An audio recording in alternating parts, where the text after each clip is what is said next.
Bonjour et bienvenue. On est dans la deuxième vidéo, là où on va continuer notre formation pour comment avoir votre, votre emploi, comment cibler, c'est quoi les meilleures techniques, les meilleures stratégies pour arriver à trouver votre emploi rapidement, efficacement et que vous soyez surtout le différent. Faut que vous soyez différent pour être sélectionné. Donc, lors de la dernière vidéo, on s'est arrêté sur le triangle d'or et on a bien parlé du triangle d'or. Et si on veut réussir notre carrière, donc, il faudra appliquer les règles du triangle d'or du recrutement.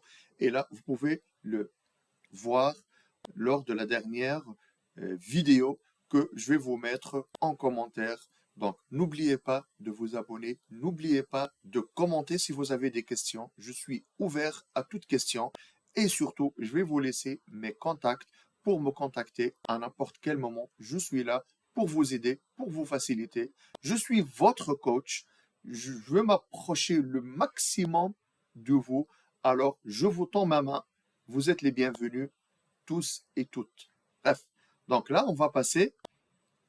Aujourd'hui, on va parler de plusieurs rubriques. On continue notre formation qui est très riche, très longue, malheureusement, mais j'ai tenu à vous mettre presque tous les détails, ne rien négliger, parce que là, c'est très important qu'il y a des pièces clés, c'est comme un puzzle. Si vous n'avez pas toutes les pièces du puzzle, là, votre image, votre objectif, donc, ne sera pas complet. Et là, du coup, ça sera du gâchis de perdre tout son temps à essayer d'atteindre un objectif alors que vous avez des, on va dire, quelque chose qui cloche. Voilà. Donc, là, on va commencer par les types de CV.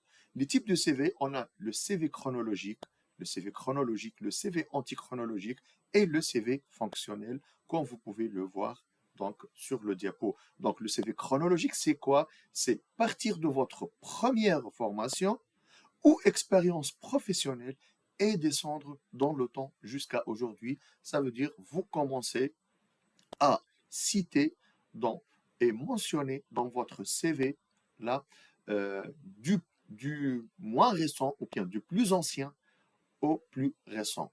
Et là, on va dire que les recruteurs ne préfèrent pas ce genre de CV qui est chronologique. Le deuxième modèle, c'est le CV antichronologique. Quand on parle d'antichronologique, c'est l'inverse. Donc, présentez votre niveau actuel, votre poste ou la dernière fonction exercée et remontez jusqu'à la première. Ça veut dire que là, actuellement, ce que je fais ou ce que j'ai fait comme expérience ou bien ce que j'ai eu comme diplôme, comme stage, comme formation, etc. et en revenant en arrière dans le passé. Le 3, et celui-là, il est le plus préféré pour les recruteurs parce que un recruteur, il a besoin de savoir ce que vous maîtrisez actuellement et que ce que vous saviez faire actuellement et pas.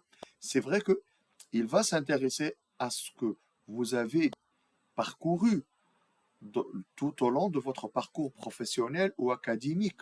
Mais là, si je vous dis que, par exemple, euh, actuellement, je maîtrise depuis ces 3 ou 5 dernières années le poste de tel exemple. Donc là, du coup, pour moi, c'est le plus intéressant vu que c'est le plus récent.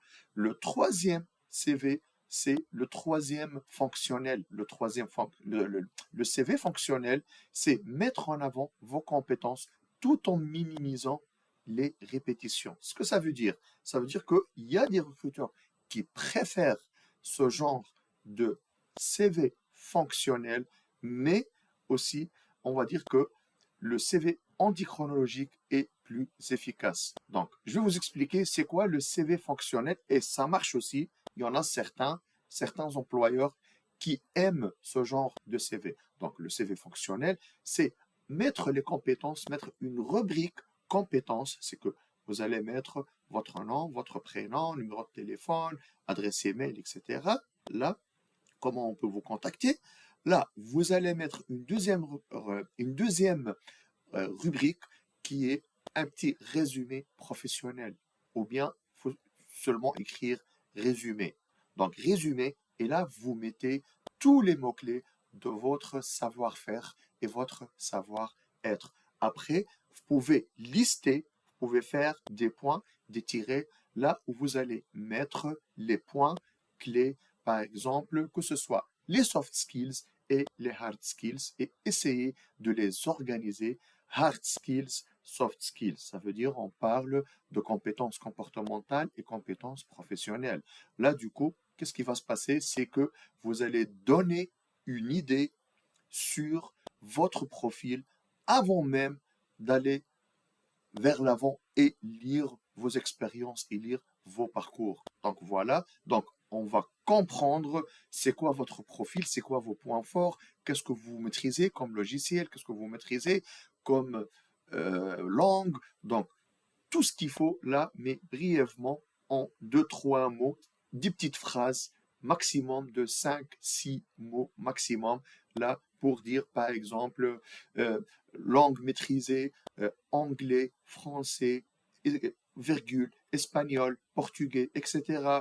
On va dire maîtrise du logiciel, par exemple, SAP, ERP, MS Office, etc., Outlook. Donc, après, là, on va mettre vos compétences, que ce soit les compétences professionnelles, comme j'ai dit, et chacun a ses compétences professionnelles selon son domaine, et les compétences comportementales comme travail sous stress, gestion de priorité, gestion de stress, gestion du temps, bon communicateur, débrouillard. Donc, on va mettre tout ça, et là, du coup, on va dire, faciliter la tâche au recruteur pour savoir qui on est exactement.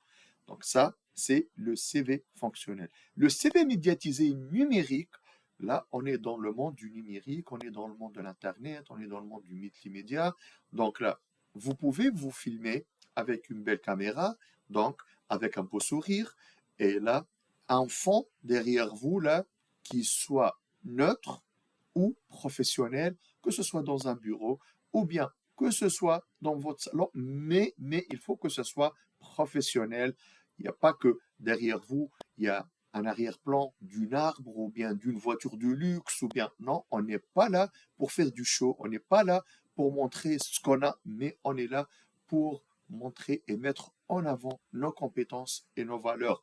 Donc là, du coup, le CV médiatisé, c'est que ce sera 1 minute enregistrée, vous pouvez l'enregistrer à plusieurs reprises jusqu'à ce qu'elle soit, on va dire, donc la meilleure version.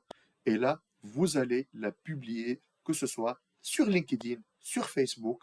Et là, il faut que ça attire ce que vous allez dire dans votre speech. Il faut que ça attire le recruteur, la personne de l'autre côté. Et là, il va vouloir prendre le téléphone et vous contacter. Bien sûr, n'oubliez pas que dans cette petite vidéo, vous allez résumer brièvement, brièvement ce que vous avez fait comme, on va dire, ce que vous avez comme diplôme et ce que vous avez fait dans votre parcours professionnel, que ce soit une longue ou une courte expérience.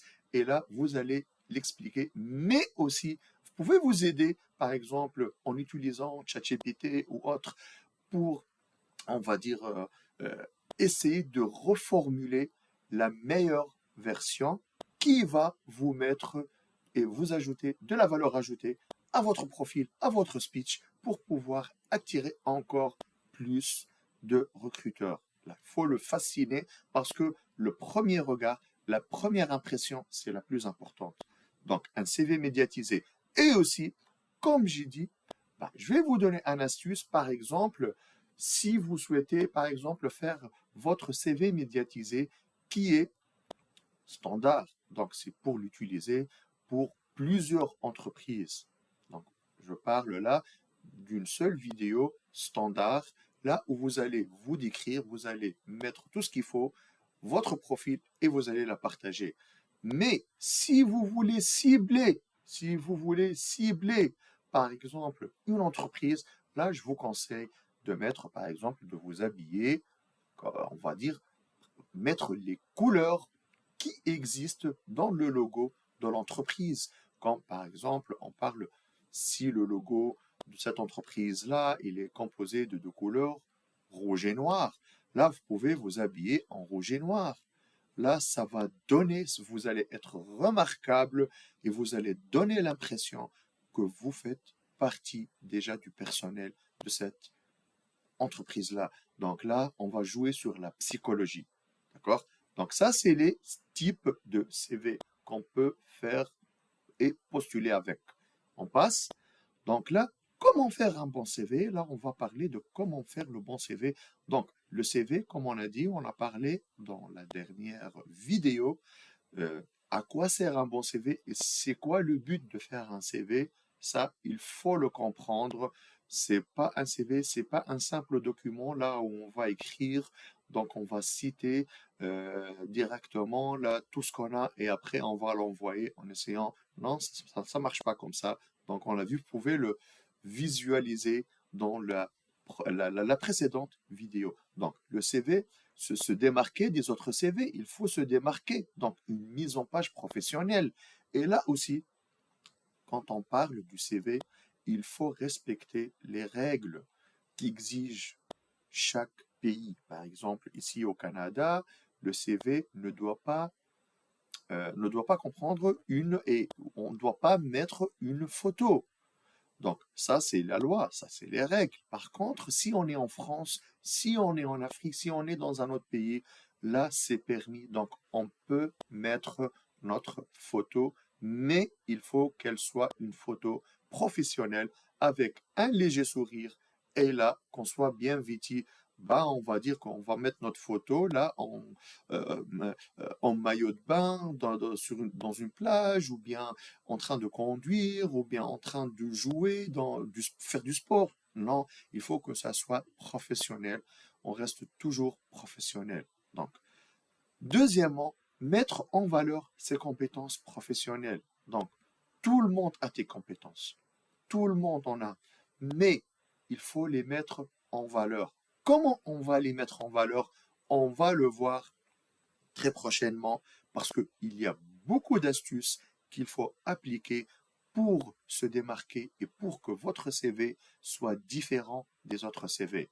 D'accord. Donc on passe, faire comprendre, faire correspondre ses atouts aux besoins du poste. Là, le poste, comme j'ai dit avant, c'est que chaque recruteur a ses besoins. C'est vrai que on va, par exemple, prendre l'exemple d'un technicien en informatique ou développeur web, développeur Java, sécurité web, etc. Bref, là, c'est vrai que ce poste-là, il nécessite généralement, pour tous les employeurs, il nécessite les mêmes tâches. Mais attention, généralement. Pourquoi? Parce que d'un employeur à un autre, il se peut que les besoins changent. Parce que là, chaque entreprise a sa stratégie, chaque entreprise a ses logiciels, chaque entreprise a, on va dire, son processus. Donc là, du coup, il faut respecter. C'est pour ça qu'il faut, à chaque candidature, adapter le CV selon les besoins du recruteur et de l'offre publiée et ciblée. Donc voilà. Donc, et ça, c'est très important. Et aussi, essayez de mentionner ces besoins-là au début de votre description et de votre profil. Parce que là, le recruteur, il a besoin de combler plusieurs tâches. Mais là, le problème, c'est que il est impatient. Il essaie de trouver le meilleur candidat. Faut pas lui raconter, il faut pas lui mettre ces compétences-là tout en bas du CV.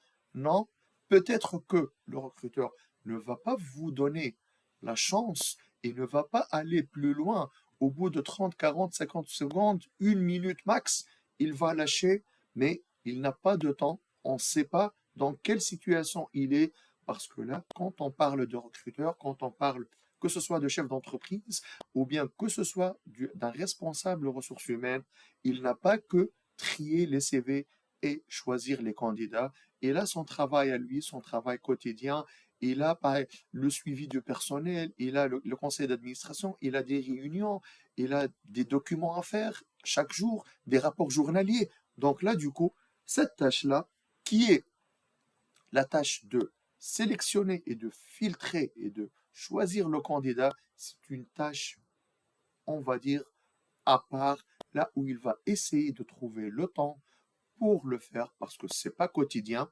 Il n'y a jamais une entreprise qui recrute et qui embauche quotidiennement, c'est impossible.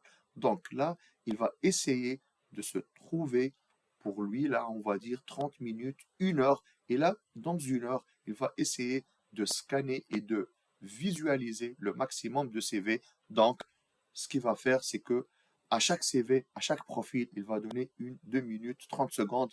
Ça dépend de sa situation, de ce qu'il fait, etc. Bref, on ne va pas aller plus loin, mais ce que je veux essayer de vous faire comprendre, c'est que mettez toujours, ne faites pas, ne laissez pas le recruteur s'impatienter et là, il va se dire non. Ben, il n'a pas même pas cité là ce que j'ai envie, ce que je cherche réellement. Donc là, je passe. Non, il ne va pas vous laisser la chance. Donc là, du coup, essayez de mettre directement ce qui est déjà affiché dans le poste, publié. Là, essayez de le mettre intelligemment dans votre CV. Ça, c'est premièrement. Et deuxièmement, pour passer les ATS aussi, là, les ATS, le système qu'on a parlé dans la précédente vidéo. Donc, bref.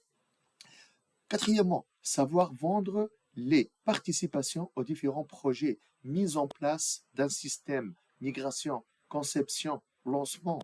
Vous avez contribué pour, on va dire, un projet, pour une migration d'un projet à un autre, pour l'extension de votre ancienne entreprise, pour un nouveau système, mise en place d'un système. Vous utilisez avant, par exemple, un ancien système, et là, vous avez mis un nouveau système qui est à l'échelle internationale ou bien connecté par d'autres filiales implantées dans d'autres pays dans le monde.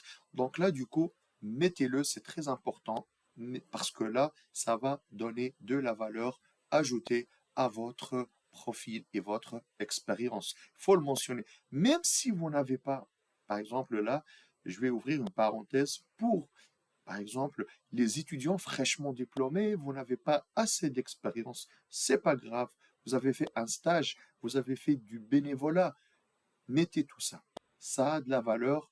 Il faut rien négliger. Il faut tout mettre, mais aussi d'une façon intelligente à ce que là, vous montrez de la valeur ajoutée, vous montrez que ce que vous avez fait est important et ce n'était pas seulement pour passer le temps. Donc voilà. Donc on passe. Donc quantifier ces réalisations. Exemple, au lieu de dire augmentation du taux X, augmentation de 60% du taux. Par exemple, là, je vais vous donner un exemple. Je vous dis par exemple, hier, écoutez-moi bien là, et vous allez comprendre facilement pourquoi quantifier. Pourquoi?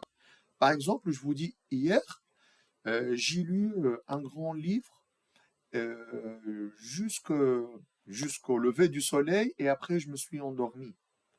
La deuxième phrase, c'est que hier, j'ai commencé à lire un livre de 6 heures du soir et ce livre-là avait 523 pages, 523 pages et je l'ai fini à 5 heures du matin.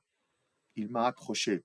Donc là, ça se voit que si j'ajoute, je quantifie, je mets le nombre, je mets le pourcentage aussi. Par exemple, là, si je vous dis, hier, j'ai lu une belle partie de mon roman préféré. Ou bien, si je vous dis, hier, j'ai lu presque 80%, 80% ou 85% de mon livre préféré. Là, du coup, 85%, c'est plus significatif. 520 pages, c'est plus significatif. Donc, essayez de quantifier. essayez de quantifier ce que vous avez fait. C'est très important et ça donne de la différence entre vous et un candidat classique. D'accord? Donc là, jamais de négation dans un CV. Ça, c'est très important. Faut jamais dire je ne sais pas, je ne fais pas, je ne comprends pas, je ne maîtrise pas. Non. Pourquoi le dire? Pourquoi? Parce que là, ça va être contre vous. Donc, je vous conseille de ne jamais mettre de négation. C'est très important.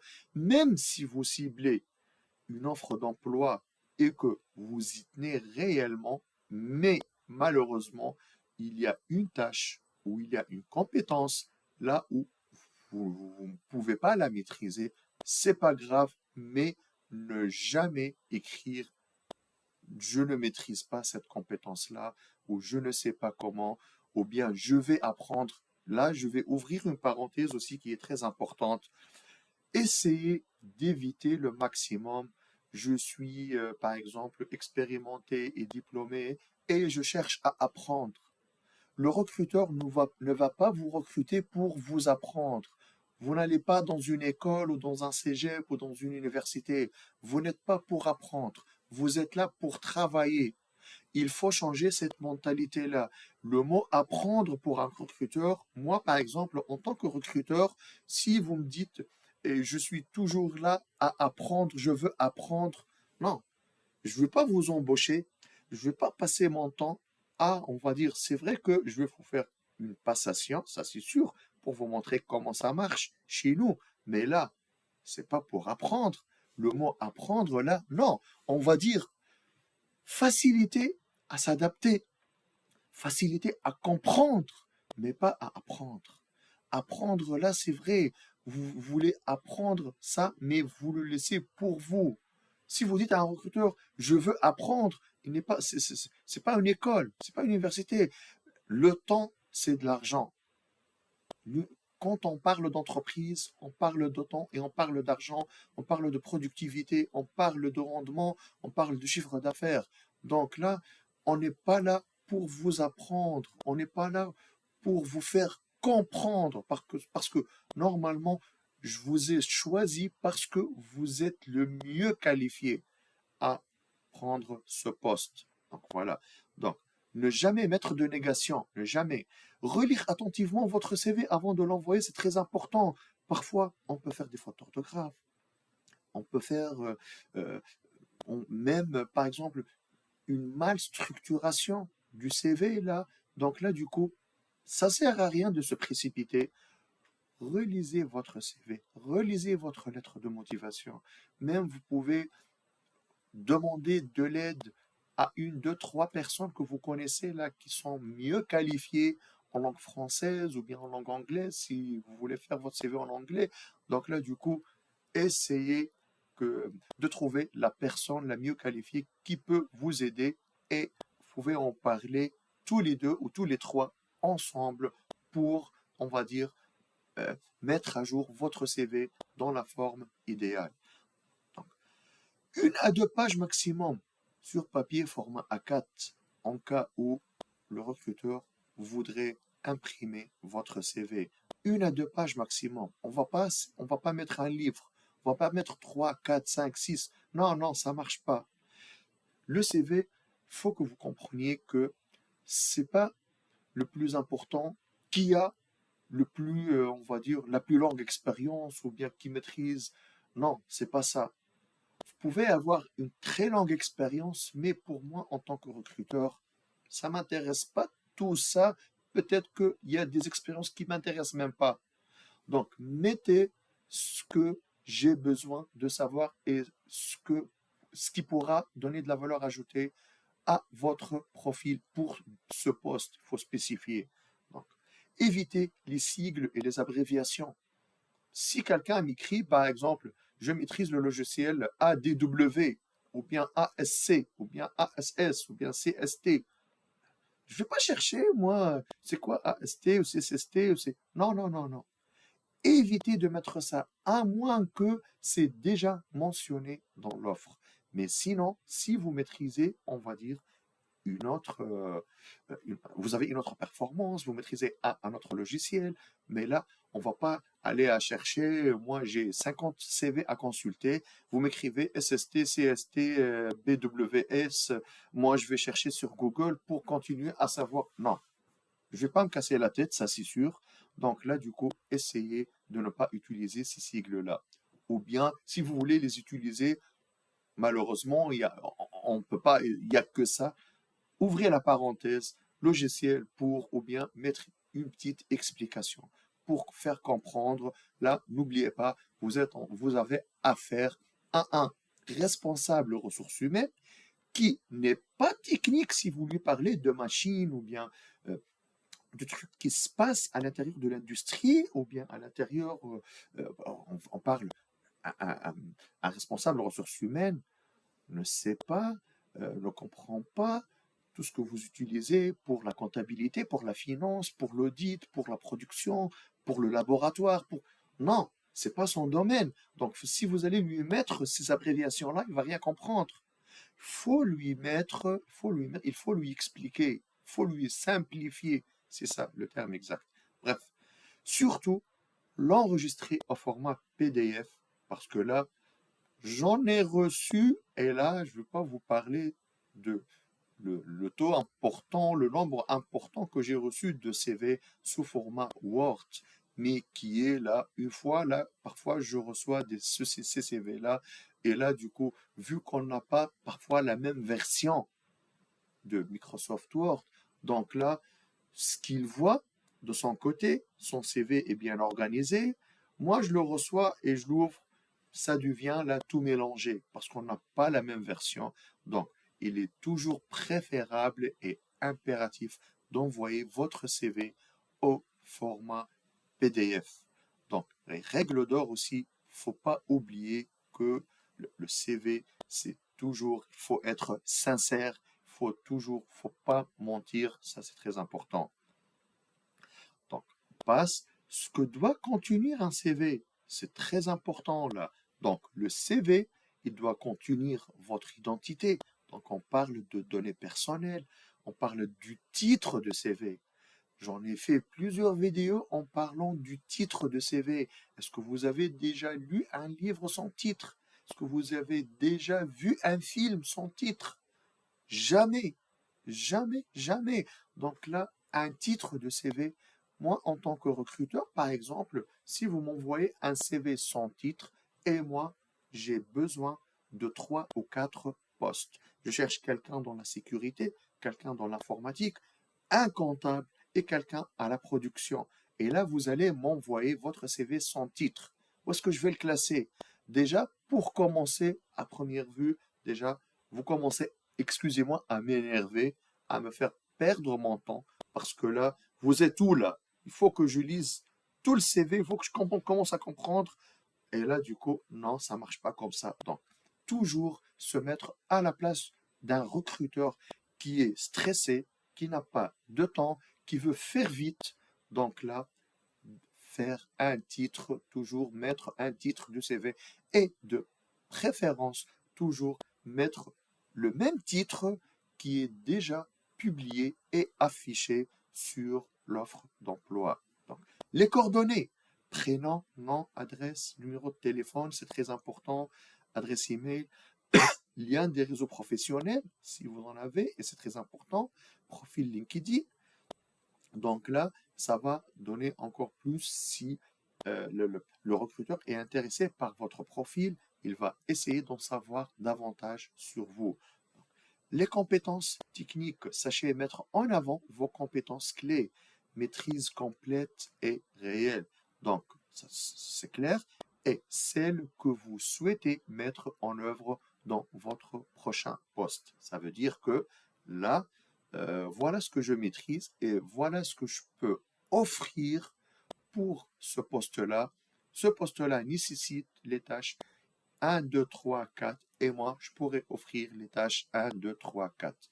Pour les jeunes diplômés, ne gonflez pas artificiellement votre CV en recensant toutes les compétences techniques rencontrées, mentionnées les plus importantes. Il faut mentionner les plus importantes. N'essayez pas de faire, par exemple, de changer votre CV parce que là, vous n'avez pas, c'est vrai, vous n'avez pas une grande expérience. Donc, n'essayez pas de mettre et de gonfler votre CV, de répéter d'une façon intelligente, par exemple, les tâches pour que vous allez, pour atteindre les 2 pages. Non, non, ça marche pas comme ça. Donc là, mentionnez ce que vous avez fait comme stage important. Et c'est vrai que faut tout mentionner, mais avec de la valeur ajoutée. Il faut que ça donne de la valeur. Quand, par exemple, je consulte un CV pour une personne fraîchement diplômée, et là, je vois que cette personne-là, elle a fait un stage ou 2 stages, par exemple, ou bien du bénévolat, peu importe. Et là, faut pas écrire seulement bénévolat avec l'association, et puis non, faut mettre qu'est-ce que tu as fait durant ce bénévolat-là, et comme on a dit, la quantifier rencontre, par exemple, d'une centaine de personnes, de plus de 500 personnes, distribution de plus, par exemple, de 500 kilos, de plus d'une tonne de nourriture. Je ne sais pas. Il faut toujours mettre en valeur ce qu'on a fait et euh, essayer d'impressionner et montrer que ce qu'on a fait est très important, mais n'est pas, on va dire, on a passé seulement du temps, on a fait et puis c'est fini. Non, c'est pas ça. On a appris et on a bien géré, on a bien maîtrisé et on est capable. Voilà. Donc, par exemple, j'ai mis un exemple ici. Diplômé d'un master en finance, je suis passionné par l'analyse financière et les marchés de finance. Rigoureux, mais rigoureuse, curieux, curieuse et doté d'un bon esprit d'équipe, je cherche un premier poste d'analyste junior pour mettre mes compétences au service d'une entreprise dynamique comme la vôtre. Voilà. Donc là, pour une personne qui est fraîchement diplômée, j'ai montré ma passion pour l'analyse financière, pour les marchés, et en plus, j'ai aussi parlé du volet soft skills, les compétences comportementales, la rigueur, la curiosité et doté d'un bon esprit d'équipe aussi, parce qu'il ne faut pas oublier que on va travailler avec une équipe, donc c'est très important de montrer qu'on est bien une personne communicante, une personne que on a un esprit d'équipe et on veut tous avancer vers l'avant. Ok, donc l'expérience professionnelle. Donc ça, pour revenir en arrière, donc ça c'était une petite présentation qu'on pourrait mettre avant de commencer à détailler l'expérience. On revient. L'expérience professionnelle, elle doit être claire, sans être surdimensionnée. Quand je parle de surdimensionné, il faut bien me comprendre et ne pas confondre mettre de la valeur et surdimensionné. Là, il ne faut pas trop gonfler à point que, wow, vous êtes unique au monde là. Non, c'est pas ça. Il faut être clair, c'est surdimensionné, ça veut dire que, comme j'ai dit, faut pas donner l'impression que vous êtes un génie et que vous êtes unique et que non, c'est pas ça. Ça devient l'orgueil, ça devient non, ça marche pas comme ça. Donc, mettre de la valeur ajoutée, c'est très important.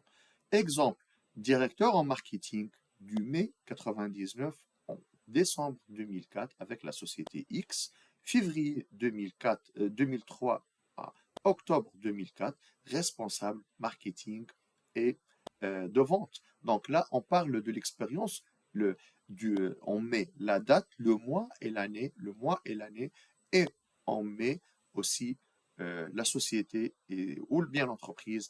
Et si vous voulez, excusez-moi, entre parenthèses, mettre l'emplacement, par exemple Montréal, Trois-Rivières, peu importe, Canada, Australie, Japon, peu importe, vous pouvez la mettre aussi. Donc, et après, on va commencer à citer les tâches. Donc, il faut être clair, être clair. Là, j'ai mis directeur marketing. J'ai pas mis, par exemple, un poste qui est mal mentionné, donc on ne va pas comprendre ce que tu as fait. Si tu me dis, par exemple, technicien informatique, oui, dans quel domaine? L'informatique, c'est très grand, c'est très vaste. Quand tu me dis, par exemple, je sais pas, moi, on prend un autre exemple, euh, enseignant. Vous allez me laisser enseignant. Enseignant de quoi? Donc, je veux vous passer le message que faut aussi donner les détails pour le poste, le titre du poste. D'accord.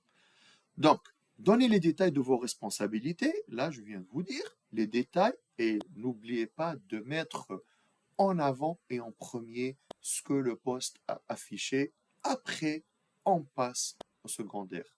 Délimiter les différentes parties rubriques du CV. Là, il faut bien que ce ne soit pas un paragraphe, bien sûr. Tout le monde maintenant connaît comment faire un CV. Généralement, à 99,9% des personnes qui postulent savent qu'il faut laisser une interligne là où on voit que les différentes parties du CV pour un CV bien structuré. On passe après aux formations. Les formations, formations scolaires et académiques, utiliser une présentation thématique et antichronologique, comme j'ai dit aussi. Il faut être antichronologique, du plus récent au moins récent.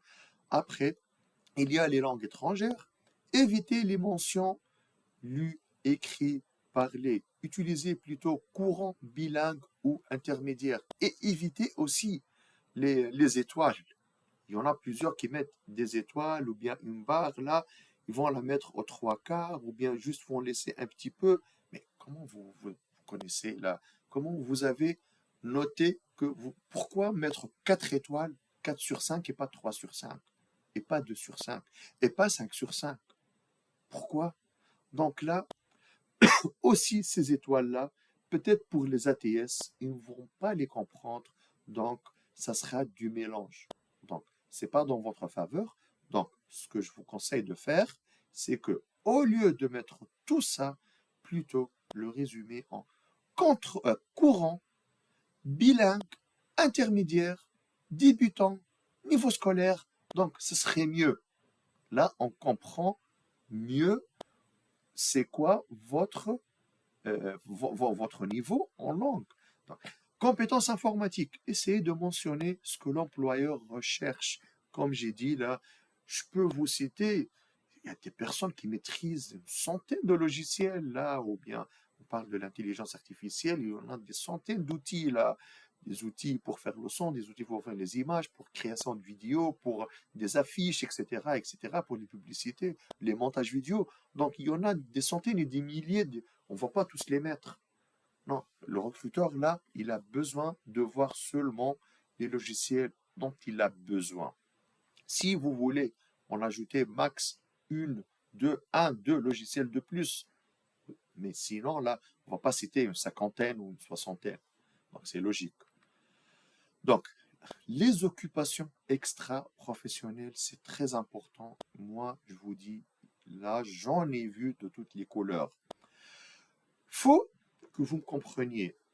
Donc, si vous allez me mettre centre d'intérêt ou occupation extra-professionnelle, mettez natation, échecs, tennis, soccer.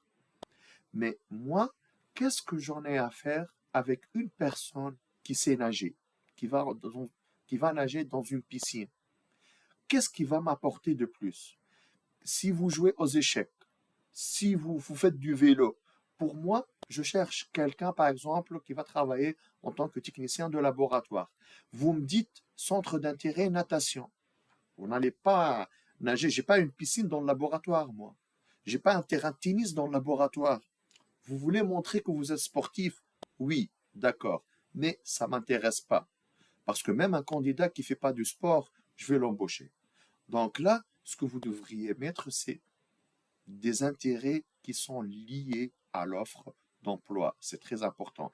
Donc, ne mentionnez pas des informations dites bateau comme cinéma, lecture, etc., mais plutôt, par exemple, documentaire sur l'aéronautique. Là, j'ai mis exemple.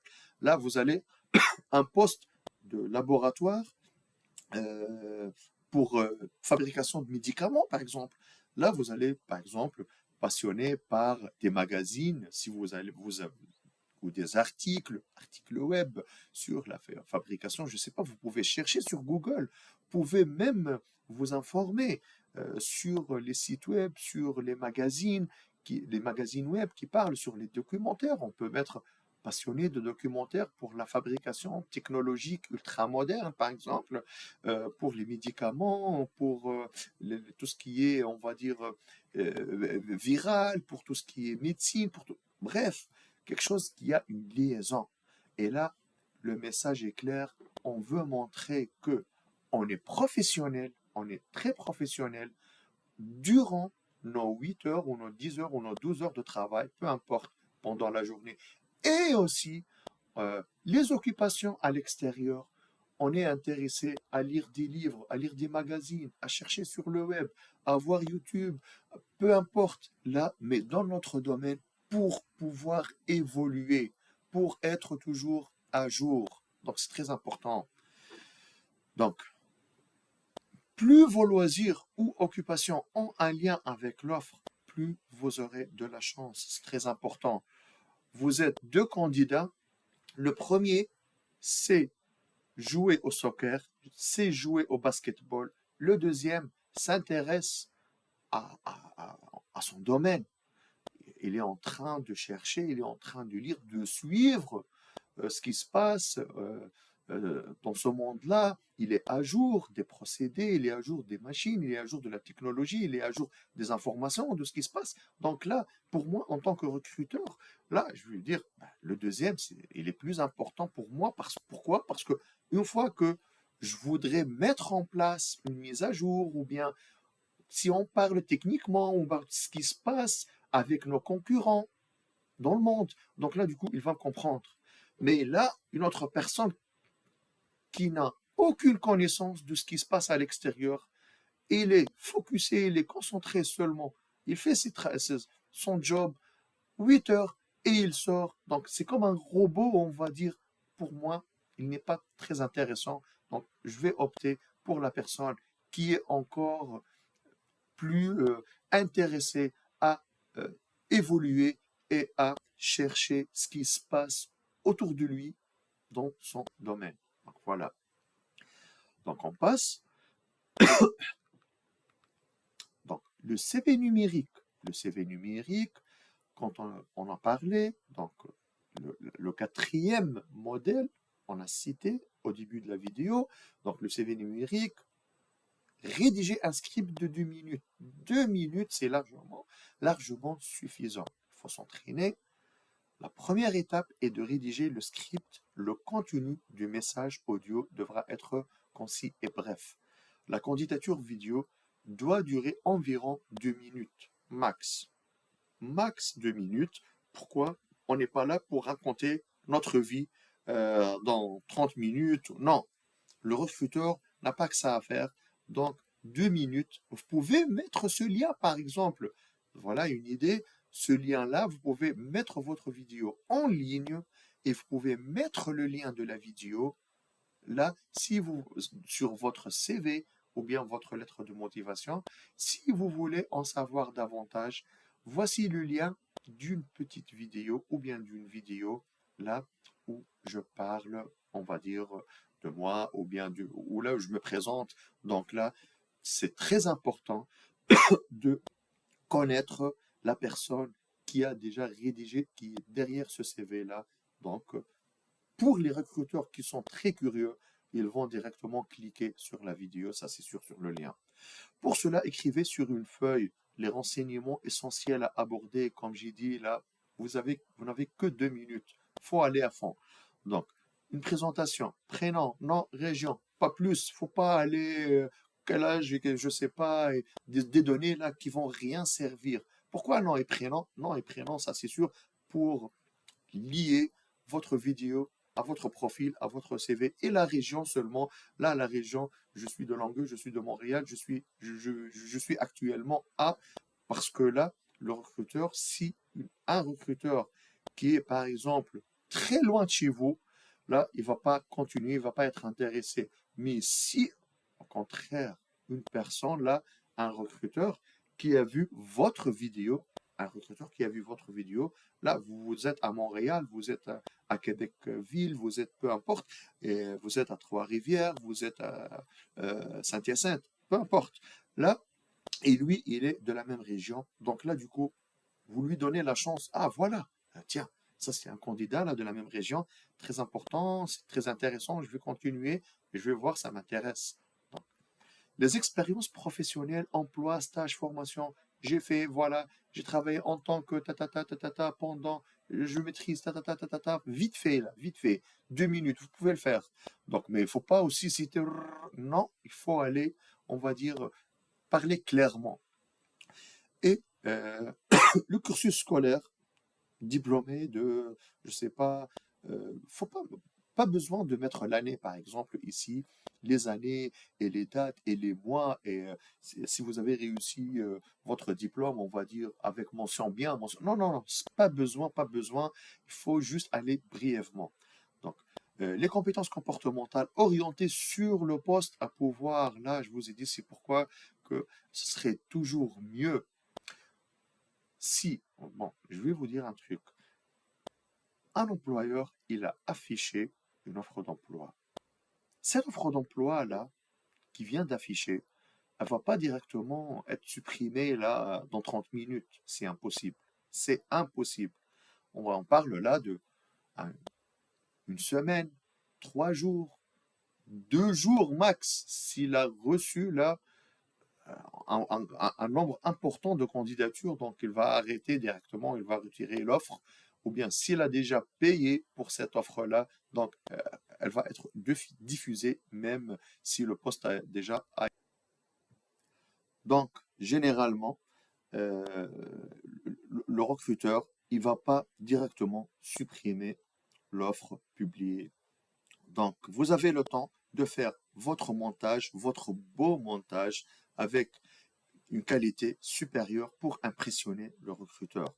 Donc, les atouts aussi pour l'emploi, langue étrangère, maîtrise de logiciels, etc. Les activités extra-professionnelles. Bref, pour ne pas être lent, vous allez faire de votre CV un mini CV. Un mini CV qui va résumer ce que vous allez offrir, qui vous êtes et ce que vous allez offrir à l'entreprise. Donc, suivez cette ligne directrice lors de l'enregistrement audio et pensez à bien séparer chaque partie de votre discours. Essayez de ne pas faire de phrases trop longues. Allez droit au but et soyez honnête. Donc ça, c'est clair.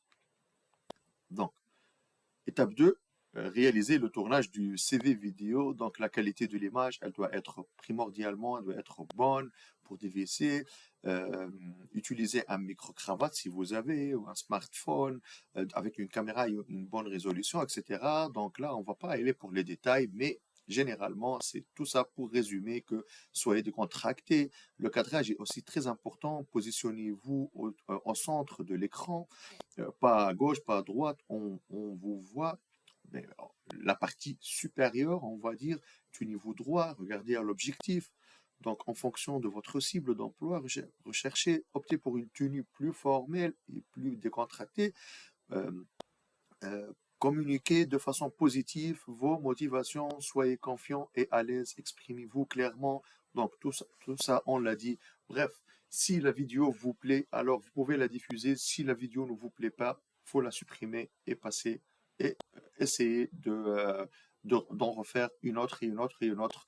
Rien ne vous empêche de faire et de la meilleure version. Donc voilà, n'oubliez pas, vous êtes en train de vendre vos compétences, de vendre votre savoir-faire, de vendre votre savoir-être. Il faut le mettre en avant, il faut lui donner de la valeur ajoutée. Donc, il faut que vous soyez différent. C'est ça le plus important. Donc, monter la vidéo avec un logiciel, il y a plusieurs logiciels à faire, vous pouvez le faire. Donc là, on ne va pas entrer dans les détails.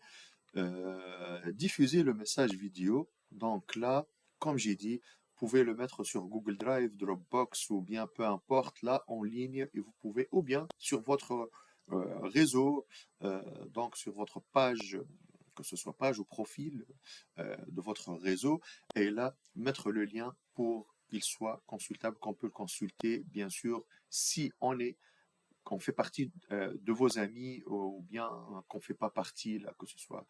Donc voilà, il faut que ça soit consultable. Voilà. Donc, vous l'avez compris, donc cette candidature audio offre un avantage considérable pour se démarquer des autres candidats, ça c'est sûr. De nombreux exemples de CV en anglais et en français sont en ligne. Vous pouvez trouver, vous pouvez écrire sur YouTube comment faire un CV médiatisé, donc, ou bien CV vidéo. Et là, vous allez trouver aussi plusieurs astuces. Mais comme je vous ai dit, là, il faut que ça soit un bon éclairage, il faut que ça soit une belle présentation là, qui attire et qui donne l'envie de vous contacter. Et n'oubliez pas de mentionner, bien sûr, je serai toujours ravi, montrer que vous êtes intéressé, que vous êtes motivé. Je serai toujours, laissez là quelques secondes à la fin, max 10 secondes, je serai toujours ravi ou bien je reste toujours disponible pour éventuelle information ou bien je serai toujours ravi à entretenir avec vous lors d'un entretien téléphonique. Merci beaucoup et j'espère faire partie de l'équipe ou bien vous pouvez ajouter un truc comme seul on va plus vite, ensemble on va plus loin ou bien mon objectif c'est l'objectif de l'entreprise ou bien tout ce que vous voulez là. Donc c'est ça quelque chose qui peut faire la différence. Donc, comment convaincre le recruteur? Là, c'est une rubrique qui est très intéressante et qu'il faut comprendre, parce que si on fait tout un travail, mais à la fin, on n'arrive pas à convaincre le recruteur qui est en face, donc là, c'est comme on n'a rien fait. C'est du gâchis, c'est de la perte du temps. C'est comme quelqu'un qui a fait un projet, qui a passé toute sa vie à fabriquer, à créer une machine, mais à la fin, il la laisse chez lui, là, dans le placard. Et non, c'est pas le but.